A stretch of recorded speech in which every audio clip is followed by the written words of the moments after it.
माते ये जो 3 बीमारियां वे अगले को नुकसान नहीं देती, ये तुझे देती हैं।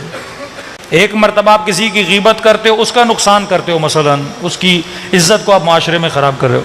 लेकिन जब आप किसी का बुग़्ज़ रखते हो, उस बंदे को तो कुछ भी नहीं हो रहा।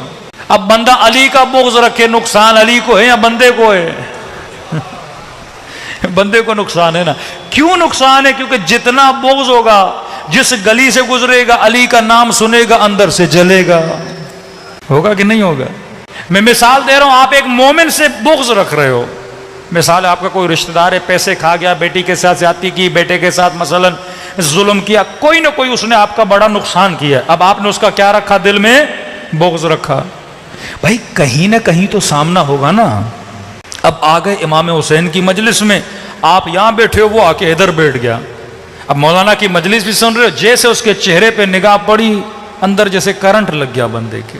ये यहां पे क्यों आया? किसी और मजलिस का मजा ही उसने खराब कर लिया।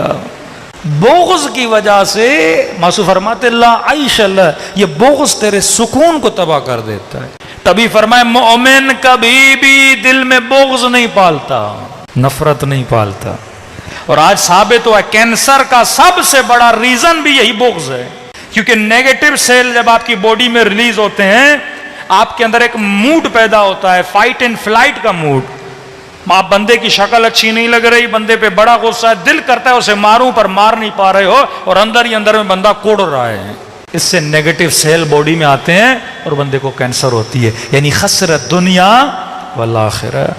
फरमाए अल हिक़्द, बुग़्ज़ और नफरत जो है रिश्तों में, रिश्तेदारों में, स्पेशली माओ बहनों के लिए कह रहा हूं, बुग़्ज़ दिल से निकाल दो, फैसले अल्लाह के हवाले करो। घर तबाह होते हैं, ये नफरतें बच्चों में मुंतकिल करोगी। कभी अपनी औलादों के जहनों को, दिलों को, रिश्तेदारियों के बुग़्ज़ से नजिस न किया करो। ये दिल बुयूत अहल बैत, उस घर में नहीं आते जिस घर में निजासत हो। वो पाको पाकीज़ा हैं, वो पाक दिलों में आते हैं जिन दिलों में अल्लाह के सिपाही बैठे होते हैं। पहली चीज अल हिक़्द, कीना। मासूम का फरमान है बुग़्ज़ उम्मुल उयूब है, तमाम तर बीमारियों की माँ ये बुग़्ज़ है, नफरत है। आज शिया सुन्नी में जो बुग़्ज़ फैलाने वाले हैं ना, ये शैतान के सिपाही है ना। बंदा 10 बार सोचे मैं ऐसी मजलिस भी न पढ़ूं कि 2 मुसलमानों के दिल में बुग़्ज़ पैदा हो। उम्मुल उयूब है। और खतीब मिंबर पर आए, सिर्फ मजमे की वाहवा के लिए ऐसे नुक्ते पढ़ें कि मजमा वाहवा करे और 2 मुसलमानों के दिलों में बुग़्ज़ पैदा हो जाए। भाई घंटे की मजलिस है, आप मजलिस को काउंट करो, 20 मिनट के नारेबाजियां, क्या फायदा है इस मजलिस का? 50-55 मिनट की आप मजलिस पढ़ो, 20-25 मिनट के नारे लगे, क्या फायदा?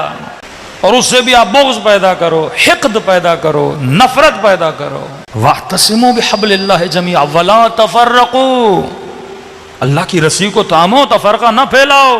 बुग़्ज़ से क्या होता है? मुसलमान से दूर होता है। इसी सोसाइटी में आप रहते हो, अहले सुन्नत के साथ जॉब पे जाते हो, काम पे जाते हो। आज कितनी नफरतें हो गई कि एक मुसलमान दूसरी मुसलमान की मस्जिद में नहीं जा पा रहा। बुनियाद ये शैतान के सिपाही, बाज मुफ्ती, बाज डॉलर खौर मुफ्ती, बाज रियाल खौर मुफ्ती, मुसलमानों में क्या फैलाते हैं? बुग़्ज़, नफरत। ये भी बुग़्ज़ है ना, मजलिस में न जाना, सबील न पीना, न्याज न खाना, बुग़्ज़। इतनी नफरत पे और झूठ। फरमाइए शैतान के सिपाही हैं। पहली चीज बुग़्ज़, दूसरी चीज अल हसद। हसद भी इंसान के, मासूम फरमाते हैं, जिंदगी को तबाह कर देता है। जलन, फलां की गाड़ी को देखे बंदा जले, फलां के घर को देखे बंदा जले। मासूम फरमाते सुकून से रहना चाहते हो, जो अल्लाह ने दिया है उस पे अल्लाह का शुक्र अदा किया करो। रिलेटेड एक हदीस है मासूम की, फरमाते हैं मन नजर इला माफी ऐदिन नास, ये भी गम पैदा करता है इंसान के दिल में। जो लोगों को अल्लाह ने दिया है उनको ज्यादा न देखा करो। कि मैं हमेशा जुमला कहता हूं, किसी अमीर के घर को देखकर अपनी गरीबाना झोपड़ी को न गिराया करो। इतना बड़ा घर, इतनी गाड़ियां, इतना बैंक बैलेंस का नहीं, लोगों के माल में आंख न रखा करो। जिद न किया करो, उसने ये गाड़ी ली मैं लूंगा, उसने ये घर लिया। दौड़ते रहोगे, दिल में हसद पैदा होगा, हसरत पैदा होगी, तेरा सुकून तबाह हो जाएगा। 1 लाख भी सैलरी हो जाएगी ना, अल्लाह का शुक्र हो, अच्छा तो उसको 2 लाख मिली, सुकून तबाह। 1 लाख की मोबाइल लेकर आओगे, ओ उसके हाथ में तो 2 लाख का मोबाइल है, तबाह। ये औरतों में बहुत होता है। अब शोहर के पास जितना है, जितना दे रहा है, अल्लाह का शुक्र अदा करो। एक सोने की अंगूठी दी को, अल्लाह का शुक्र है। अब किसी की शादी में जाएगी, देखिएगी उसने सोने का सेट पहना हुआ, अगली औरत ने, पूरी शादी इसकी खन्नास बन जाती है। घर आती है, हुआ क्या, खाना नहीं मिला, नहीं मिला, क्या हुआ, अगले के माल पे निगाह पड़ गई, सुकून तबाह। जवान यूनिवर्सिटी जा रहा है, अगले के कपड़ों को देख के हसरत खा रहा है, अगले की गाड़ी को देखकर हसरत खा रहा है। बाप से गुस्सा हो रहा है, मैं बाइक पे जाता हूं, वो गाड़ी पे आते हैं। भाई तेरी औकात बाइक की है, खुश रहे, पैदल नहीं जा रहा ना, अल्लाह का शुक्र अदा कर। इल्म हासिल करने जा रहे हो ना, देखा देखी के लिए जा रहे हो, जिंदगियां तबाह हो जाती हैं। शादी की है, जो अल्लाह ने बीवी दी उस पर खुश रहे, तो दूसरों की बीवियों को देख के बंदा हसरत खाता रहे। हाँ? ये तबाह हो जाता है मुआशरा। ये निगाह माल में, निगाह चेहरे पर, निगाह शोहरत पर, निगाह हर किसी पे दूसरों की हसरत न खाया करो। जो अल्लाह मासूम फार्मूला बताते हैं, फरमाते हैं अगर खुदा के शाकिर बनना चाहते हो ना, ऊपर न देखा करो, नीचे देखा करो, वरना कभी अपनी चमड़ी भी तुझे अच्छी नहीं लगेगी। कल अंग्रेजों को, वो तो गोरे हैं, मैं गोरा नहीं, वो लंबा है, मैं लंबा नहीं, फला ये गाड़ी है, ये गाड़ी नहीं। कभी जिंदगी में क्या नहीं मिलेगा, सुकून नहीं मिलेगा। 70% इस वक्त मुआशरा बीमारी में मुब्तला है, 70%। एक पूरी मजलिस हो सकती है सोशल मीडिया पे। एक रिसर्च बता रहा हूं, यूके की, कनाडा की, यूरोप की, कि अक्सर वहां की नौजवान नस्ल डिप्रेशन में चली गई। उन्होंने रिसर्च की है, गाड़ी है, पैसा है, माल है, घर है, जॉब है, ये डिप्रेशन में क्यों जा रहे हैं लोग? पता चला कि इंस्टाग्राम इस्तेमाल करने से डिप्रेशन में चले गए। भाई क्यों? क्योंकि इंस्टाग्राम फिल्टर लगाता है, टेढ़ी फेढ़ी शक्ल को भी खूबसूरत कर देता है। मतलब मैं अपनी शक्ल आईने में देख रहा हूं, अच्छी नहीं लग रही, इंस्टाग्राम 3 फिल्टर लगाता है, खूबसूरत आंखें, खूबसूरत होंठ। हाँ, अब बंदा इंस्टा पे खुद को देखता है, कहता मैं तो बड़ा खूबसूरत। ये अक्सर खवातीन फोटो निकालती ना, 3-3 फिल्टर लगा देती। हाँ, जवानों में भी बीमारी आ गई। ये पहले औरतों का मसला था, अब मर्द और औरत का तो पता ही नहीं लगता ना। 4-4 फिल्टर लगा के अब हम बड़े खूबसूरत हो गए। कहते हैं डिप्रेशन क्यों हो रहा है? फिल्टर लगाती है, तो सुबह आईने के सामने जाती है, कहती ये कौन है? अब खुद को फिल्टर में देख रहा है ना बंदा। अक्सर आईफोन में क्या होता है, फिल्टर होता है। या क्या जबरदस्त पिक्चर आई है, और फिल्टर वाली है, बंदे खुदा तू ऐसा है ही नहीं। 3-3 फिल्टर लगा के अपने फोटो निकालता है। अब जब डेली खुद को देखता है तो अपनी शक्ल इसको अच्छी नहीं लगती, अदम रिजायती, सेटिस्फाई नहीं होता अपनी शक्ल से। फिर जब अनसेटिस्फाई होता है, फिर मेकअप के पीछे जाता है। फिर जब अनसेटिस्फाई होता है, फिर शक्ल की सर्जरी शुरू हो जाती है। होंठ ये नहीं, नाक ये नहीं, हाँ, गाल ऐसे नहीं होने चाहिए। बीवी की शक्ल से राजी नहीं होता, क्योंकि इधर उधर देख रहा है, इधर उधर देख रहा है। पूरी जिंदगी अदम इत्मीनान से इसकी गुजरती है। अब कहता है मुझे सुकून नहीं मिला, मौलाना कोई वजीफा, कोई दुआ नहीं। बंदे खुदा, जब तू जहालत के सिपाहियों में शुमार हो जाएगा, कहां मिलेगा तुझे सुकून? जब शिमर को नहीं मिला, तुझे कैसे मिलेगा? अब मासूम फार्मूला बताते हैं, फरमाते अगर शाकिर बनना चाहते हो, ऊपर न देखा करो, नीचे देखा करो। सेहत की कदर करनी है ना, महीने में 1 बार हॉस्पिटल चले जाओ। जिंदगी की कदर करनी है ना, हफ्ते में 1 बार कब्रिस्तान चले जाओ। जो अल्लाह ने दिया है इसकी कदर करनी है, गरीबों की बस्ती में जाओ। झूपड़ियों में किस तरह जिंदगी गुजारें, शुक्र खुदा अदा करोगे। आंखें दिए, हाथ दिए हैं, जबान दिए, चल रहे हो, फिर रहे हो, शुक्र खुदा अदा करोगे। लेकिन हाथ के ऊपर हाथ तो बहुत है, ऊपर जाओगे ना और कहां रुकोगे? तबाह बर्बाद हो जाओगे। तो फरमाए कभी भी लोगों के माल में आंख न डाला करो। अक्ल के सिपाही को पकड़ो। अल हिक़द, बुग़्ज़ न रखा करो। अल हसद, हसद न रखा करो। फरमाए सूउल खुल्क, बद अखलाक बंदा भी कभी खुश नहीं रहता, बेसुकून रहता है। खुश अखलाक बनो। मैंने पिछले साल अशरे में कहा था, अमीरुल मोमिनीन फरमाते मेरे शियों की निशानियों में से एक निशानी यह है कि इनके चेहरों पे हमेशा मुस्कुराहट होती है। हा? भाई तू मोमिन को कुछ दे नहीं सकता, मुस्कुराहट तो दे सकता है। हा? ऐसा अबूसन कम तरीरा, कुरान कहता है ना, अबूस, मुरझाए हुए चेहरे ना बनाया करो। सुकून वाले चेहरे, फूल की तरह खिले हुए चेहरे, पॉजिटिव थिंकिंग, पॉजिटिव रिफ्लेक्शन तुम्हारी बॉडी से निकलना चाहिए। फरमाया हमारे, फिर इमाम ने मिसाल दी, फरमाया अल मोमिन कल असल, मोमिन की मिसाल शहद की तरह होती है, मीठा होता है। अब मैंने सोचा मौलाना ने ये क्यों कहा कि शहद की तरह, क्योंकि शहद जातन खुद भी मीठा है, जो उसे चखता है वो भी मीठा हो जाता है। का मोमिन ऐसे होता है, खुद भी अंदर से मीठा और जिस भी महफिल में बैठता है मिठास पे लाता है। लेकिन फासिक और मुनाफिक, बदबख्त, जहालत के लश्करों पे चलने वाला, चार लोगों का मूड अच्छा होगा, ये बैठेगा सबका मूड ही खराब कर देगा। ये अली वाला होता ही नहीं है। बच्चे वालिदैन के चेहरों को देखने के मुश्ताक कि बाबा कब आए मैं उससे मिलूं, अम्मा कब आए मैं उससे मिलूं। लेकिन आज बात बच्चे कहते मौलाना बाप से ही खौफ आता है हमें। मर्द का अखलाक घर में अच्छा होना चाहिए। ये नहीं कि मौलाना मैं बड़ा रोबेस्ट हूं, बीवी बड़ी डरती है। बंदे खुदा, तू देवे तुझसे कोई डरे। मोहब्बत करें, वो मोहब्बत जो अहले बैत के घर में मौजूद थी। हदीस के साथ रोज पढ़ते हो पर समझते नहीं। या समरत फुआदी, किन अलकाबात से अपने बच्चों को सैयदा बुला रही, अये मेरे दिल के चैन। आज तक बच्चों को ऐसे प्यार से बुलाया आपने?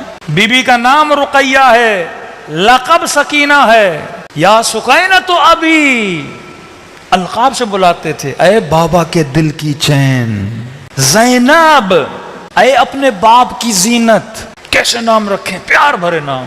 नाम में बड़ा असर होता है, बुलाने में बड़ा असर होता है। आप एक आदमी का गुस्सा 1 मिनट में ठंडा कर सकते हो अगर उसे अच्छे नाम से बुलाओ, अच्छे अलक़ब से पुकारो, उसकी 2 जुमला तारीफ कर दो, बंदे का मिजाज बदल जाता है। लेकिन हम इतने कंजूस हैं, 2 जुमले तारीफ के हमें नहीं बोले जाते। घर में माँ के साथ, बीवी के साथ, बच्चों के साथ। हाँ, एक जवान कह रहा है मौलाना मेरा बड़ा दिल करता है अपने बाप का हाथ चूमूं। मैंने कहा जाओ, शर्म आती है मौलाना। ये गैर आकिलाना शर्म है। अक्ल जब हुक्म कर रहा है कि माँ के पाँवों में जन्नत है, हाँ, बाप के हाथ चूमना इबादत है, क्यों इस इबादत से खुद को महरूम कर रहे हो? एक फजूल किस्म की शर्म, एक फजूल किस्म का खौफ जिसमें शैतान ने तुझे क्या किया है, मुब्तला किया हुआ है। कभी शर्म न किया करो। क्या मौलाना अल्लाह की दरबार में राज और न्याज करता हूँ, रोते हुए क्यों रोते हुए तुझे शर्म आती है?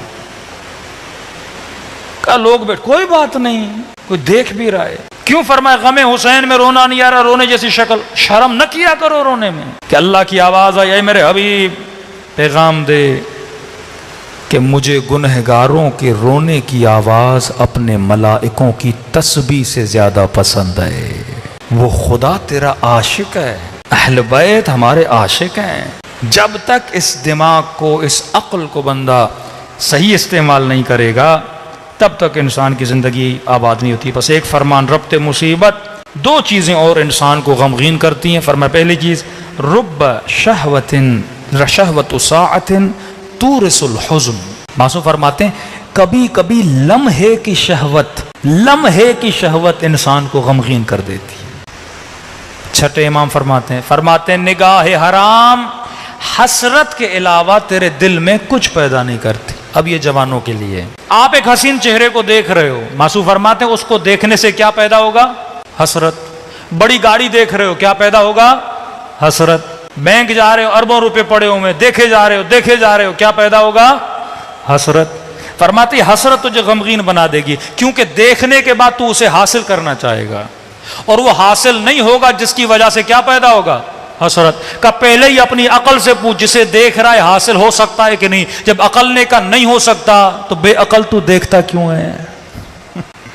जेब में पैसे नहीं, बंदा कढ़ाई की दुकान पे खड़ा हो जाए, कोई पैसे नहीं, तुझे मिल भी नहीं सकते, अब खड़े होकर देखता रहे, हसरत लेता रहेगा, गमगीन होता रहेगा। मीठा अच्छा लगता है, डॉक्टर ने मना किया शुगर है, मर जाओगे, अब बंदा देख के पेट भरे हो तो नहीं सकता, जितना देखेगा हसरत पैदा करेगा, और हसरत तुझे क्या कर देगी? गमगीन कर देगी। जब तुझे पता है ये चीज मुझे मिल नहीं सकती तो उस चीज को कभी देखा भी न करो, अक्लमंद बनो।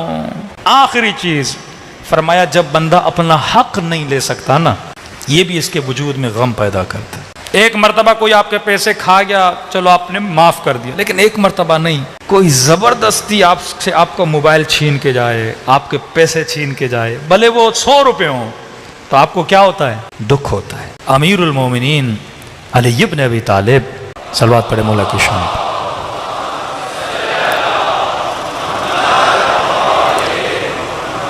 फरमाते मौला गली से गुजर रहे थे। अब अहले बैत कितने मोहताज थे कि अगर कोई मोमिन गमगीन है तो अली आगे बढ़ते तो उसका गम दूर करे। हम ऐसे हैं, मैं खुश मेरा बच्चा खुश, ताकि लोग गमगीन थे। ये सीरत है अहले बैत नहीं। गली से गुजर रहे हैं, अली की निगाह एक जवान पर पड़ी, देखा सारे बच्चे खेल रहे हैं खुश, लेकिन ये गमगीन है, चेहरे पे गम है। आगे बढ़े का जवान इधर आया, कहा क्यों इतना गमगीन है? कहा मैं यतीम हूं। इमाम ने कहा इसकी मां को बुलाया जाए। मां को बुलाया, कहा तेरा बेटा इतना गमगीन, यतीम तो और भी है लेकिन इतना गम। का मौला मेरा शोहर ताजिर था, 4 दोस्तों के साथ तिजारत पे गया, काफी अरसा कोई खबर नहीं थी। जब इसके दोस्त वापस आए, उन्होंने कहा कि आपका शोहर सफर में मर चुका है, थोड़े बहुत हमारे पास पैसे थे, हमने गुस्ल दिया, कफन दिया, उसे दफन किया, लेकिन मौला मुझे उसकी बात पे शक है, क्योंकि मेरे शोहर के साथ बहुत ज्यादा माल था, मनाल था, पैसे थे, कहाँ गए? इन्होंने 1 रुपया नहीं दिया। इमाम ने कहा फैसला नहीं करवाया? कहा गए थे काजी शुरा के पास, वो 4 थे, मेरे पास कोई गवाह नहीं था। अमीरुल मोमिनीन मुझे हक नहीं मिला। मेरा बेटा तभी मायूस। हक जब बंदे को न मिले ना, मायूस होता है। आज पाकिस्तान में मायूसी क्यों? अवाम को हक नहीं मिल रहा, अदालतों से सही फैसले नहीं आते, छावनियों में जा पुलिस से हक नहीं मिलता। जब लोगों को हक नहीं मिलता ना, डिप्रेशन, एंजाइटी, पूरा मुआशरा एक यास और नाउमीदी और गम का शिकार हो जाता है, कौमें तबाह हो जाती। अली ने कहा बुलाओ उन 4 को, ये अली है, अदालत को नाफिज करना जानता है। 4 आए, मस्जिद के 4 सुतून से, यानी एक को यहां बांधा, एक को यहां बांधा, एक को यहां, एक को वहां बांधा अली ने। अब उस जमाने की इन्वेस्टिगेशन अली इब्न अबी तालिब कर रहे हैं, अक्ल अली इब्न अबी तालिब। 4 को बांधा, पहले के पास गया, हाँ भाई बता कैसे मरा था? इसने कहा ऐसे। दूसरे को कहां दफन किया था? वहां पे। तीसरे से पूछा कहां दफन किया था? उसने कोई और जगह बताई। चौथे से पूछा, उसने कुछ और बताया। इमाम ने कहा 4 झूठ बोल रहे हैं। झूठ को पकड़ा, उन्होंने एतराफ किया अली इब्न अबी तालिब माल की लालच की खातिर हमने दोस्त को कत्ल किया। इमाम ने कहा इन पे हद शरी जारी करूंगा, और इस खातून को इसका हक वापस दिलाया। तब जाके उस जवान के चेहरे पे खुशी आई। आज हम शिया गमगीन हैं क्योंकि हुसैन को मारा गया, सैयदा के घर को आग लगाई गई। आज तक आले रसूल को हक नहीं मिला क्योंकि उनके कातिलों की तारीफें होती हैं। फरमाया खुशी कब मिलेगी? ये खुशी का जब फर्जंद जहरा का ज़हूर होगा, जब हक हकदार को वापस मिलेगा, तब मोमिनों के लिए खुशी का दिन होगा। लेकिन फरमाया मोमिन जिसके दिल में खौफ खुदा है, ये बानिशात रहता है, क्योंकि कब मौत आती है, क्या होता है, इससे परवाह नहीं होती। ये डरता है तो अल्लाह से डरता है। असल खौफ जहन्नुम का खौफ है, जहन्नुम की आग का खौफ है। एक रिवायत पढ़ रहा था, उसमें लिखा था कुछ अपने, गैरों की बात नहीं कर रहा, कुछ बेअमल शिया 300 साल आलम बरज़ख में जलते रहेंगे। 300 साल, 300 साल के बाद खुदा अहल बैत को इजाज़त देगा कि अब इसकी शफात कर सकते हो। शफात तो होनी है ना, लेकिन कितने साल बाद? तो फरमाया आओ मजलिस हुसैन में तौबा करो अपने गुनाहों से, खताओं से। खुदा कहता जब तक जिंदा हो मोहलत है, रूह निकल गई मोहलत ख़त्म। और फरमाया ऐसा वास्ता हुसैन जैसा, यहीं पे शफाअत लो ना, मुंतजर क्यों कि बरज़ख में शफाअत, यहीं इस मजलिस हुसैन में, IRC की इमाम बारगाह में इमाम हुसैन के आंसुओं के जरिए से शफाअत लो और जन्नत हासिल करो।